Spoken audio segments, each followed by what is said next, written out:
Oh, Vegas! Don't you dare be sour. Clap for Unlikely with Adrian Hernandez and feel the power.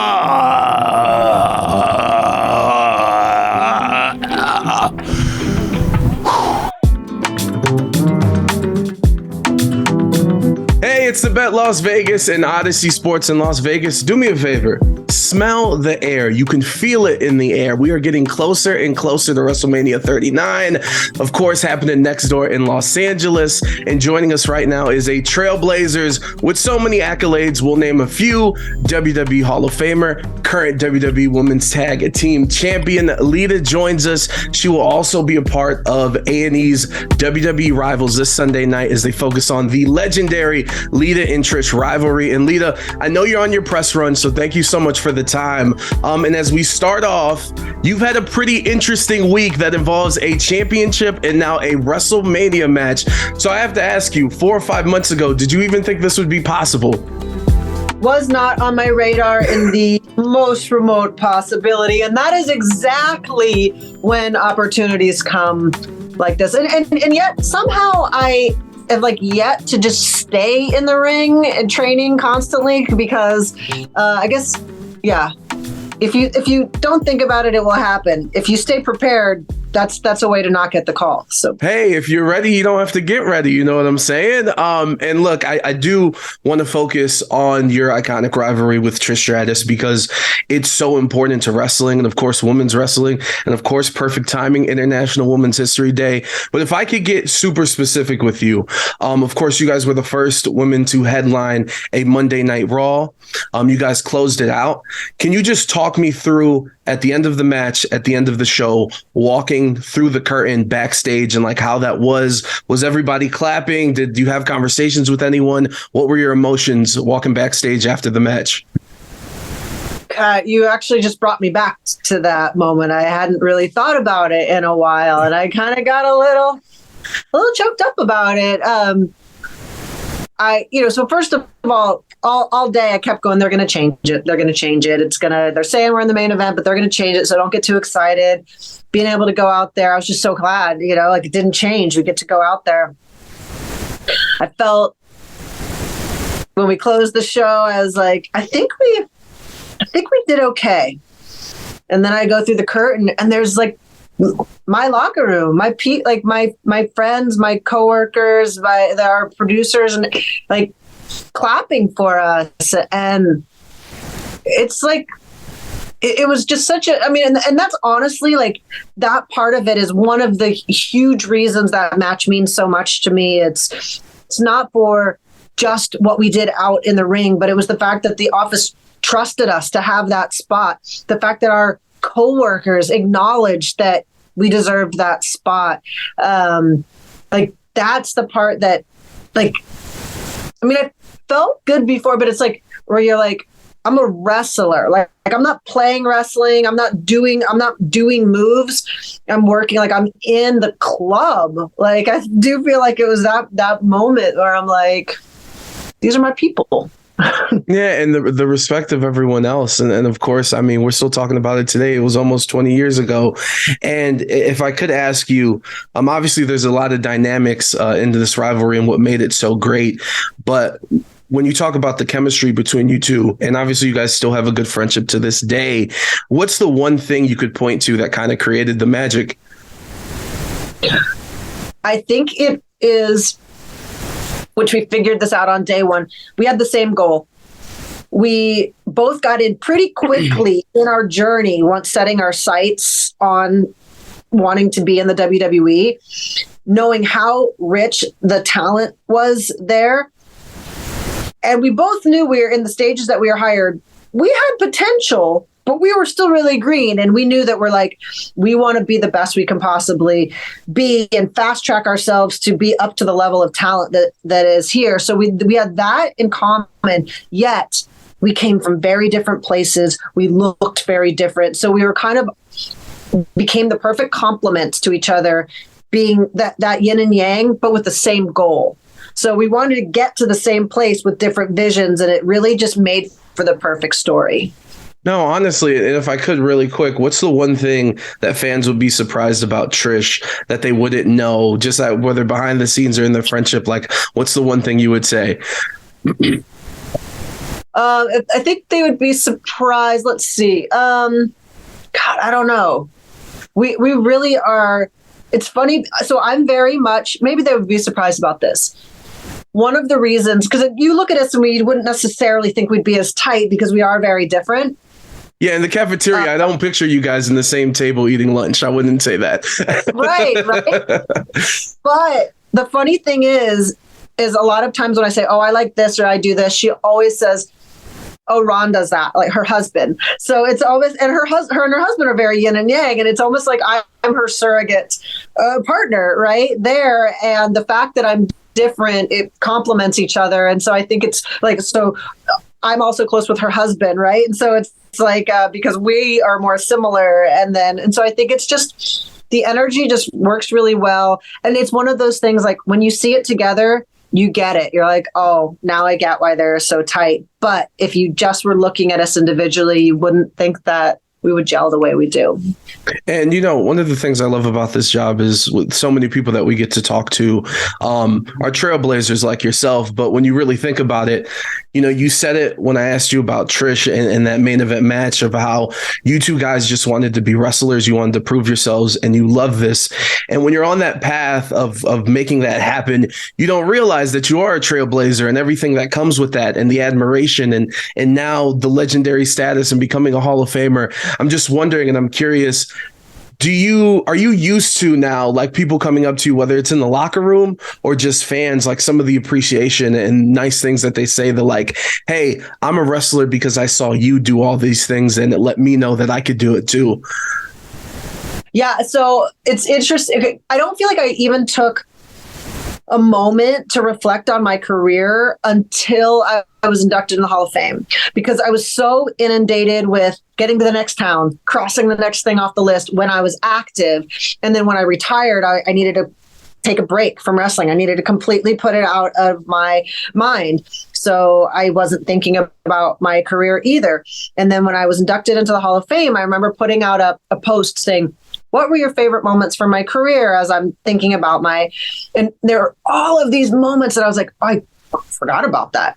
Oh, wait. Yeah. Me and Edge teamed up with Randy Orton for a while. Oh, wait. There's like, and there's just all of these things that made me for the first time go, I did some cool stuff, and then, so I think from about Hall of Fame to now, I will say it never gets old. I am used to it, but I do appreciate it. Every time someone tells me a story about when they were a kid or a moment that just sticks out to them, and it could be the smallest thing, like you were wearing this shirt. Do you know where you got it? I'm like, don't even know what you're talking about, but I love that you can still picture that in your head because it's burned into your childhood.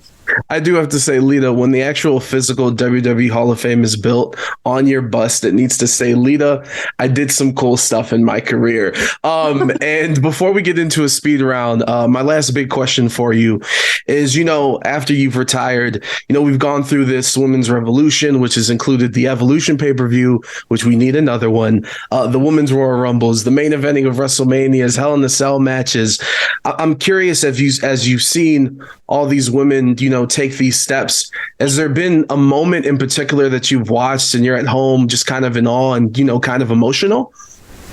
Yeah. So I remember when the first Elimination Chamber happened, like I remember the guys like touching the chains are like laced differently than in the steel, like the Hell in a Cell match. And I remember like that they were like, oh man, like they didn't think the structure through when they built it. Like we got to crash into this and everything. And I remember the very first Money in the Bank match and how excited the guys were to have a new match, to look forward to with a new element. So when I started seeing things like women's Elimination Chamber matches, women's the Money in the Bank,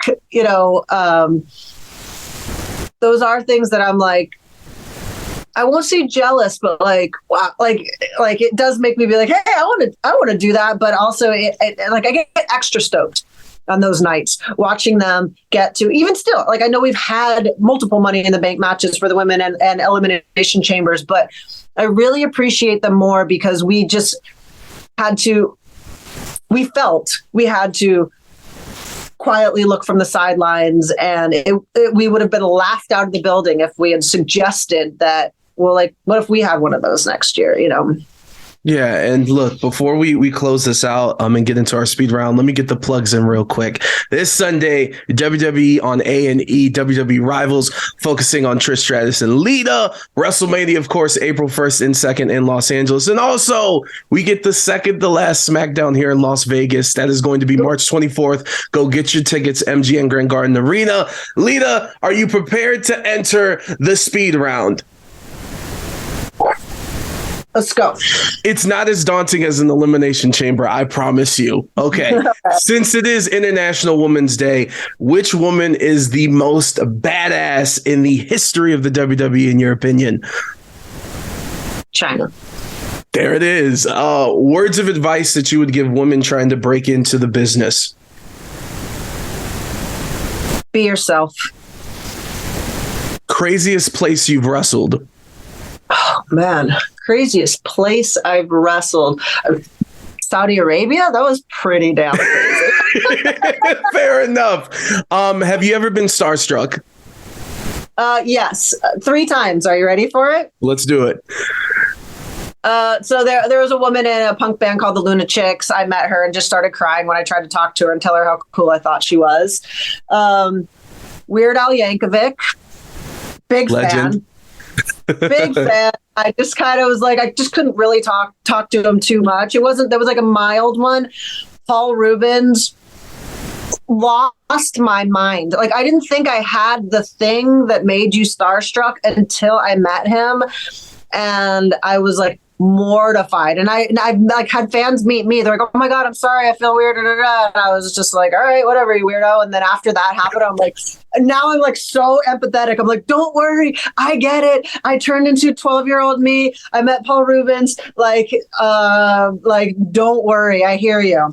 Not a speed round answer, but I had to go through. No, we appreciate the stories. We'll close them out with 2 more. Your first big check that you remember getting from wrestling. What was your first big purchase?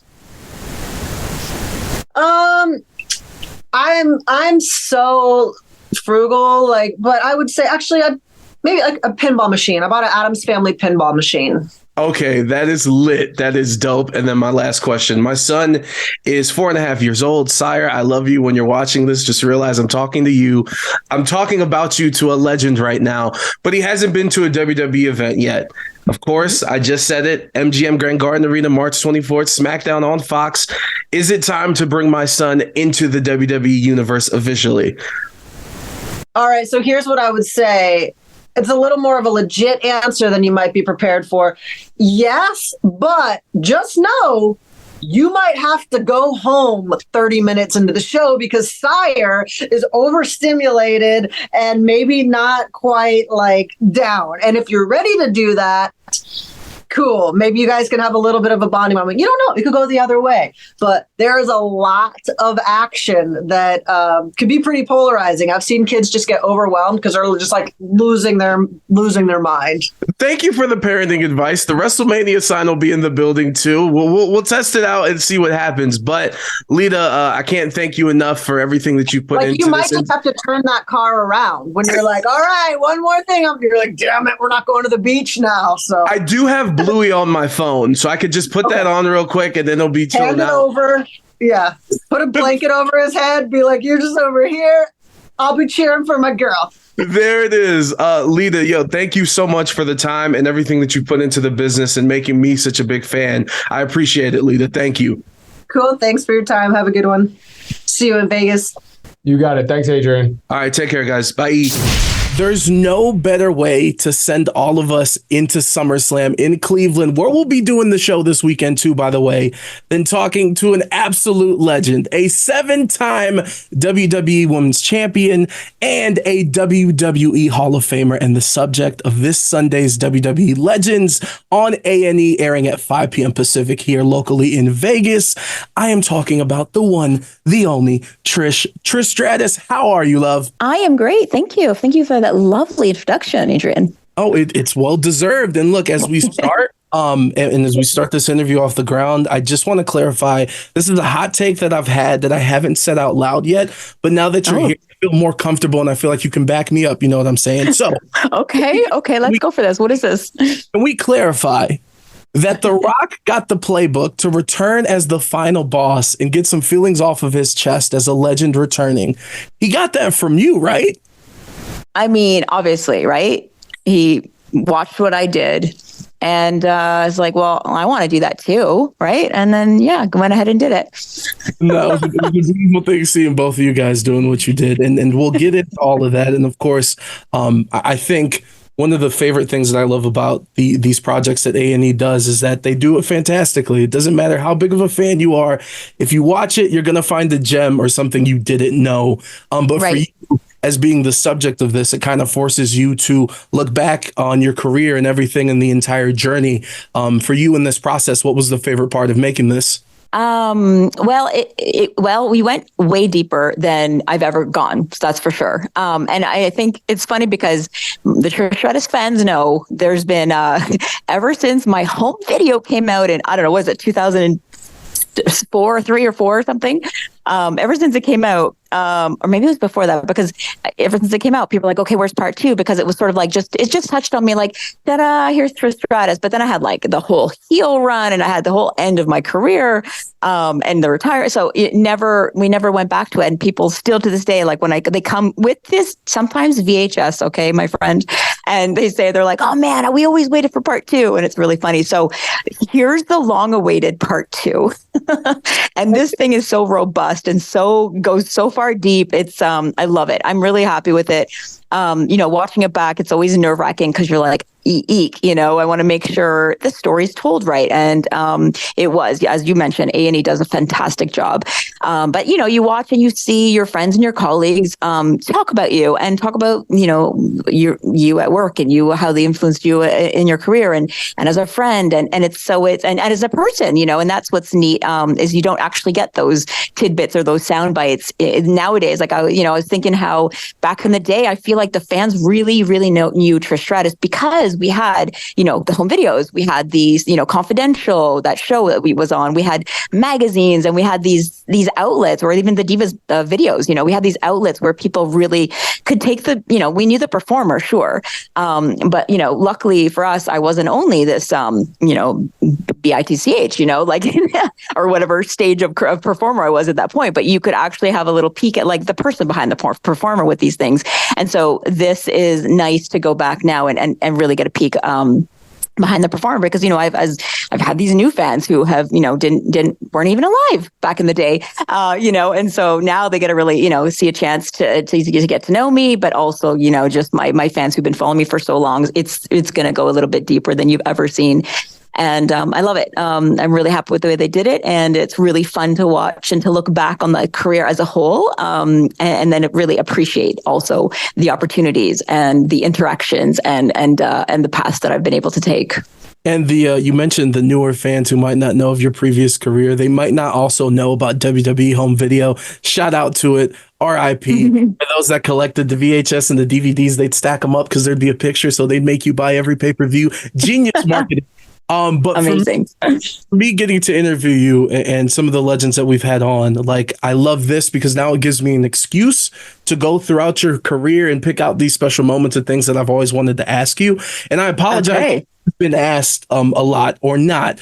But first and foremost, obviously, entrances are very important to a wrestler coming out. And we have the Stone Cold, the glass breaking, Undertaker with the gong. You have the laugh, the giggle. Whose idea was it started off with that?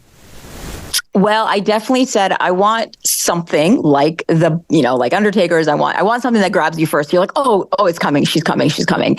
And so that was what we came up with, because it's actually, it just feels right. It feels like, very part of my personality. So the giggle was born. And I just wanted something that kind of kicked off it. You know what I mean, in a nice way. And is it true you're the one who pushed for Little Kim?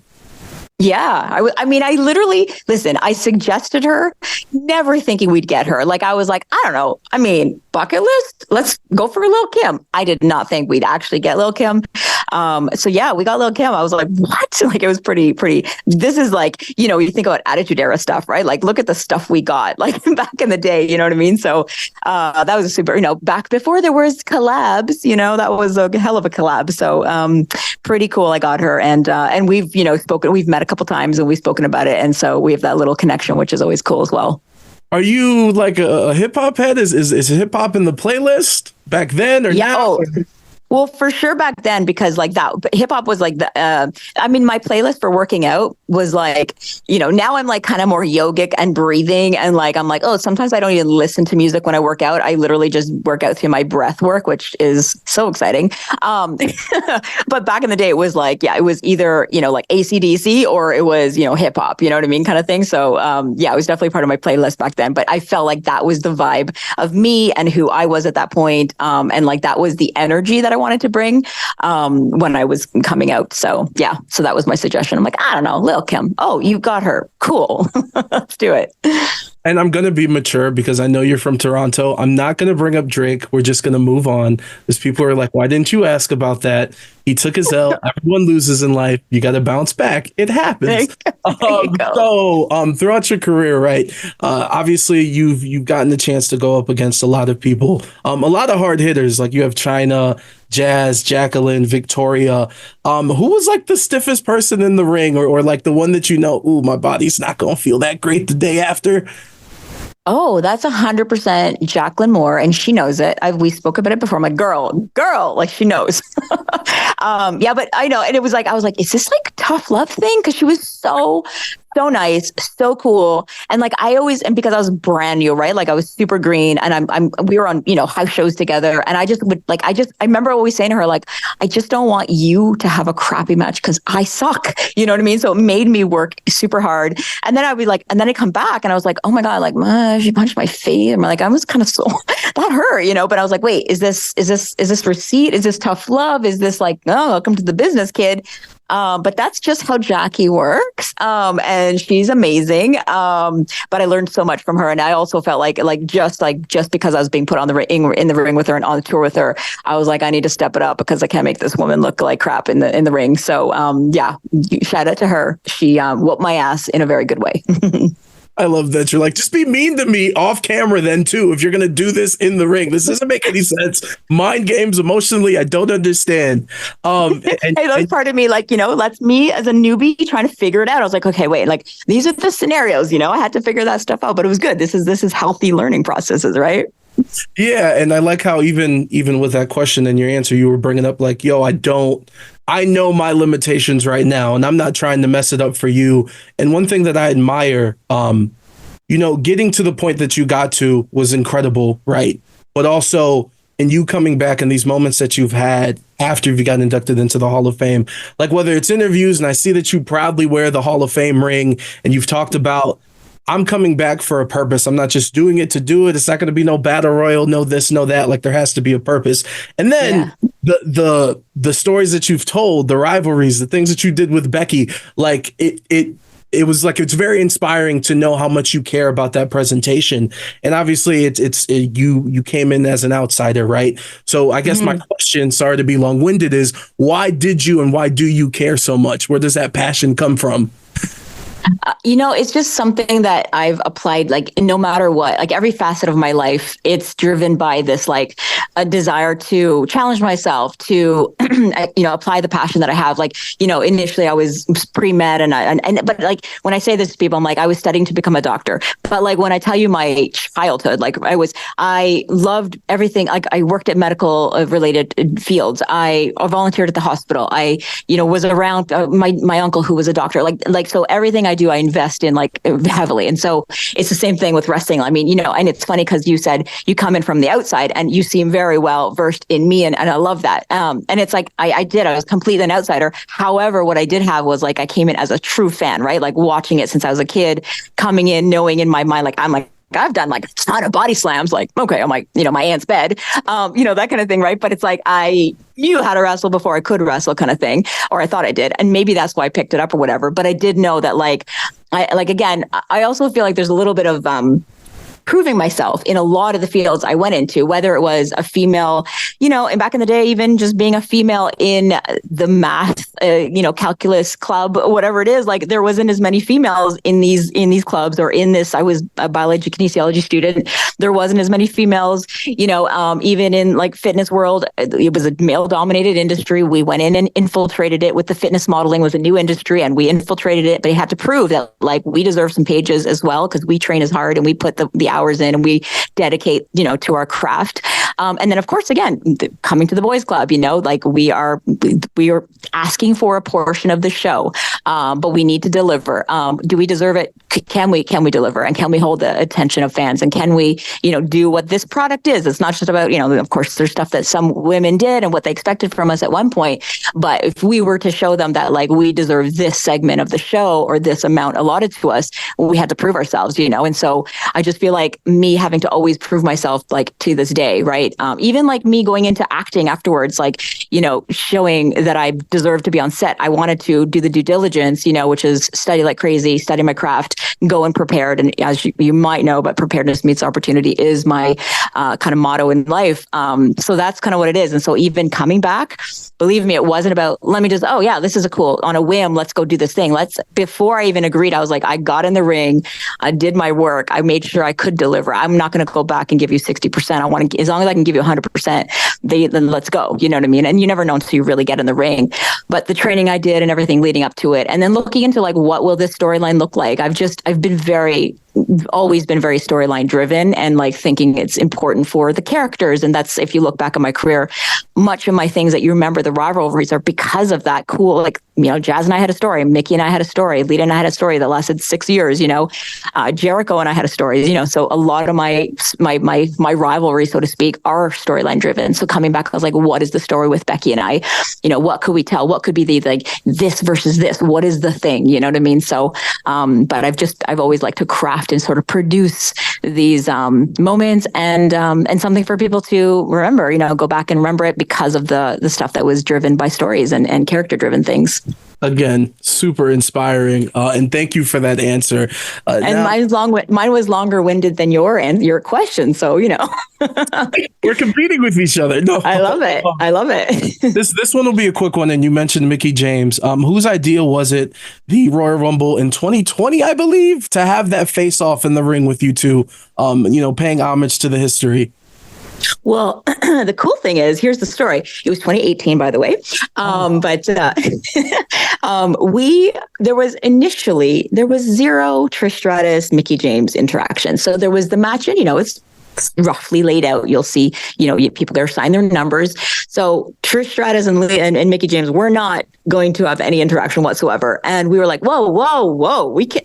Like, it was a hard thing because, don't forget, we're out of the picture, right? There's the current crop. These are the girls. They're all on top. We're being invited back as guests. We're super blessed and humbled to be dipping our toes into the current landscape of the women and, being part of this historical moment. But we're like, I really feel like this thing. And we had to talk it out too. We're like, before we go fight for this thing that we did, I don't know, 10, 15, whatever years ago, I think it's important, right? Wait, okay, it was 10, so 12 years ago, right? We're like, I think it's important. I really think they're going to remember it. Like, we were pretty confident that but also the fact that ooh, what if they don't? What if they're like, yeah, okay, whatever, Trish Stratus, we don't know who you are. You know what I mean? Like, what if the fans did not remember that when these two face off, there's a little something. So we decided, yes, I think the work we did back there was important and people will remember and think this is a special moment that when we get together, here we go. And so we pitched it, and boy, we had to fight hard. We got met with a lot of people. Like, there was quite a few people that were like, it's 15 years ago. And I'm like, yeah, but it's wrestling. Like, we remember things from 15 years ago. Like, we are very nostalgic as a fan base, right? So we were very steadfast and confident that it was important. We fought for it. We got it in there. We got her moved up. Like, we had to like rejig a bunch of things to make that moment happen. And I'll tell you, if you watch closely, there's definitely an expression that her and I share that was like, oh, okay, it's working good. Thank God. A little bit of that happened, you know? Oh, that's a beautiful thing. You went viral before the cage match against Becky at Payback. You walked up to a fan who was saying some mean things to you, and you let him know how you feel. I just want to know, like, because I can't imagine like what you have to go through, the messages you get, the things that people scream at you. How therapeutic was it to just, really let it out your chest and be like, hey, man, shut the. You're gonna lose, Trish. You're gonna lose to Rebecca.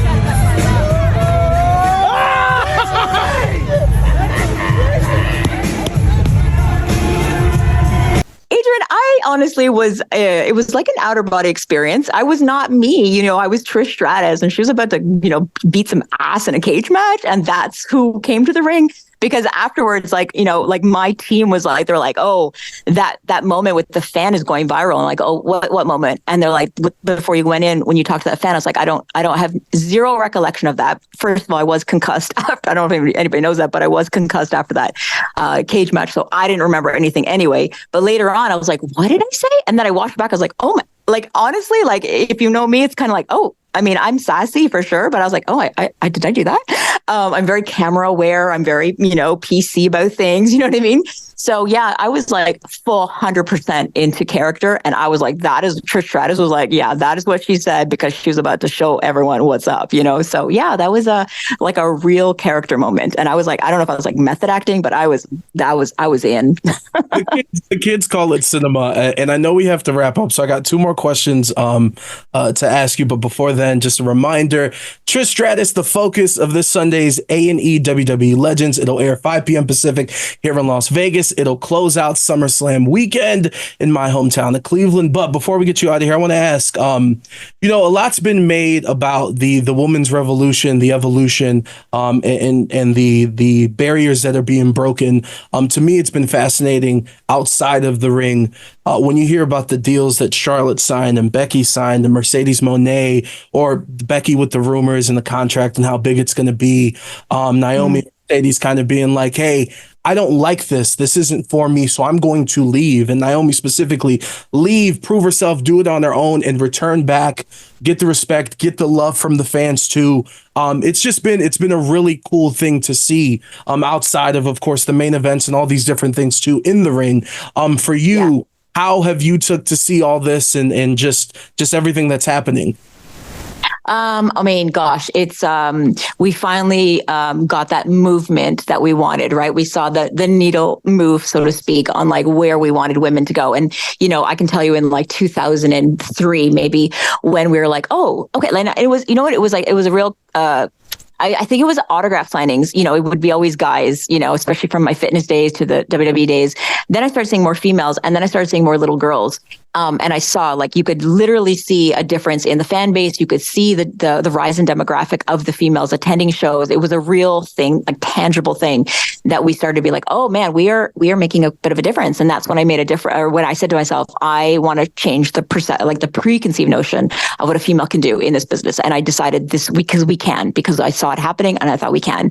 And so, knowing that was the mission, so to speak. And then, leaving the business, having all this great stuff happen, and then coming back and seeing that we did make a difference, that like it has continued. And yeah, there were some times where maybe progress slowed a little and things like that.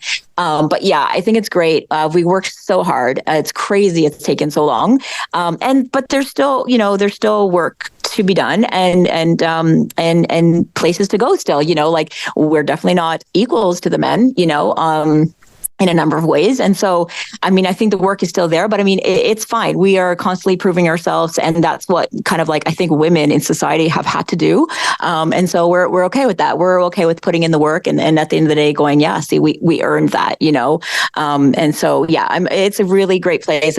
I'm very happy to see, where the women are at now. And of course, lucky and blessed to be able to go back, like I've said earlier, but to go back in just dip my toes into the waters of the current landscape, where I get a little bit of that as well, and I get to see the stories and see it live, and be a part of that, and it's really great. No, it's fantastic, and thank you for that answer. And we'll close out with this. In Toronto at Money in the Bank, you had a moment with Tiffany Stratton afterwards at the press conference when she was up there on stage answering questions from the media. They asked her if she wanted to face you. She said she's down for whatever. So now I'm going to ask you, how would you feel about facing Tiffany? Interested at all? A little bit? I like the little peaked answer. Interested? 1%? 2%? Hey, listen, I told you, I check some boxes. When it's time for comeback, it's not about nothing. It's about something, right? It's about a few things. Will the fans be interested? Is this a challenge for me as a performer? Like going back as a heel was a challenge for me as a performer, and something different for the fans. Working with Zoe, check the box of like influencing a different generation or impacting someone else along the way, that kind of thing.